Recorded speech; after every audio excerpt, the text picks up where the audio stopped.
Welcome to the 5-Minute Prime Podcast. Quick, actionable tips to master personal finance and real estate investing. In just 5 minutes a day, we'll help you build wealth and achieve financial freedom. Hey, Prime investors, Martin Maxwell here, and welcome to the final episode of our special series on the One Big Beautiful Bill Act. Over the past 3 weeks, we've journeyed through the new tax code, from the big picture down to the specifics for earners under $100,000 and the squeezed middle. Today, we're climbing to the top of the pyramid. We're talking about high earners, the entrepreneurs, the investors, the professionals, and the families with incomes over $500,000 a year.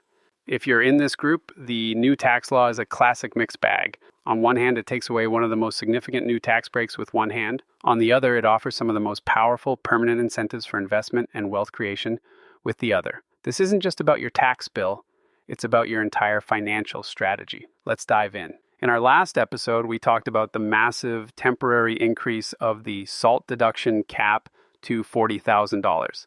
For the squeezed middle, it's a huge win. But for high earners, this is where the party ends. The Big Beautiful Bill includes a very aggressive phase-out for the SALT deduction that begins once your modified adjusted gross income, MAGI, crosses $500,000. And the math is pretty brutal. For every dollar you earn above that $500,000 mark, your potential $40,000 SALT deduction is reduced by 30 cents.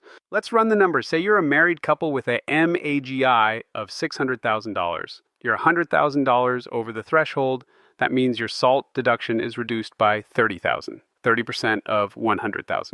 So your new generous SALT cap isn't $40,000. It's just $10,000, right back where it was under the old law. By the time your income hits about $600,000, the benefit is completely gone.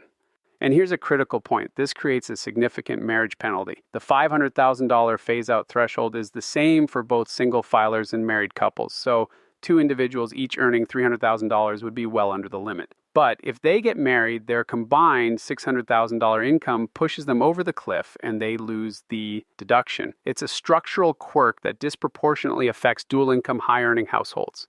Okay, so the SALT deduction is a bust for this group. But now for the good news. While the bill takes with one hand, it gives generously with the other, especially for investors and entrepreneurs. And unlike the temporary SALT fix, these changes are permanent. First, let's talk about qualified small business stock, or QSBS. This is a huge tax break for people who invest in startups and small businesses. The new law makes it even more attractive. The maximum amount of capital gains you can exclude from tax when you sell your stock has been increased from $10 million to $15 million. And they've added a new phased-in benefit, so you get a partial tax break after holding the stock for 3 or 4 years, not just the full 5. This is a massive incentive for angel investors and venture capitalists. Next is the estate and gift tax exemption. This is the amount of money you can pass on to your heirs without it being subject to the hefty estate tax. The new law permanently increases this exemption to an inflation-adjusted $15 million per person. For a married couple, that means you can shield $30 million from estate taxes. This is a monumental win for high-net-worth families focused on wealth transfer and legacy planning, a core concept for achieving true financial freedom that we've discussed since episode 2. And what about carried interest? This is the controversial tax loophole that allows private equity and hedge fund managers to have their performance fees taxed at the lower capital gains rate instead of the higher ordinary income rate. Despite years of debate, the Big Beautiful Bill leaves the carried interest loophole completely untouched. For the titans of the investment world, this is a massive victory. This is clearly a complex landscape. And for high earners, it requires moving beyond simple tax filing and into sophisticated strategic planning. Let's talk about the kinds of conversations that are happening between savvy investors and their advisors right now. First up is business entity selection. With the permanent 20% pass-through deduction, many entrepreneurs will stick with an S-Corp or an LLC.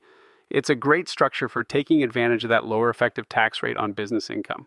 However, for businesses that plan to reinvest heavily in growth and want to attract venture capital, the C-Corp structure is becoming very attractive again, specifically because of those expanded QSBS benefits. If the ultimate goal is a big exit, starting as a C-Corp that qualifies for QSBS from day one can be a very powerful long-term tax strategy. The key is to map out the long-term vision for the business, not just solve for this year's tax bill. The second major area of focus is long-term wealth transfer. With the estate tax exemption now permanently high at $15 million per person, the conversation has shifted to taking advantage of that now. This means looking at sophisticated trust structures and gifting strategies to move assets out of your taxable estate while you can, because no one knows if the exemption will stay this high forever. Finally, there's a new calculus for charitable giving. With the SALT deduction being limited for this group, other deductions become more powerful. A strategy like a donor-advised fund or DAF can be incredibly attractive. This allows you to make a large tax-deductible contribution to a fund in 1 year, getting the immediate tax break. But then you can recommend grants from that fund to your favorite charities over many years. It's a way to bunch your charitable giving to get a bigger tax benefit, which can be used to offset other income. It really underscores that for this group, tax planning is about so much more than just filing a return. The message for high earners is crystal clear. This law is not a simple tax cut. It's a strategic realignment. It reduces some of the most visible deductions, like SALT, while creating powerful, permanent incentives for long-term investment, business creation, and wealth transfer.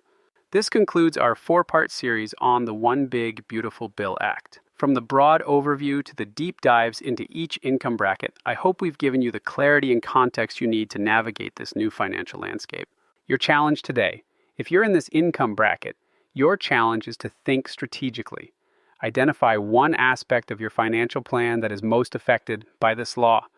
Is it your business structure, your investment strategy, your estate plan?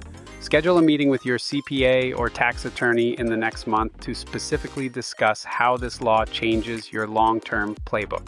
Thanks for tuning in.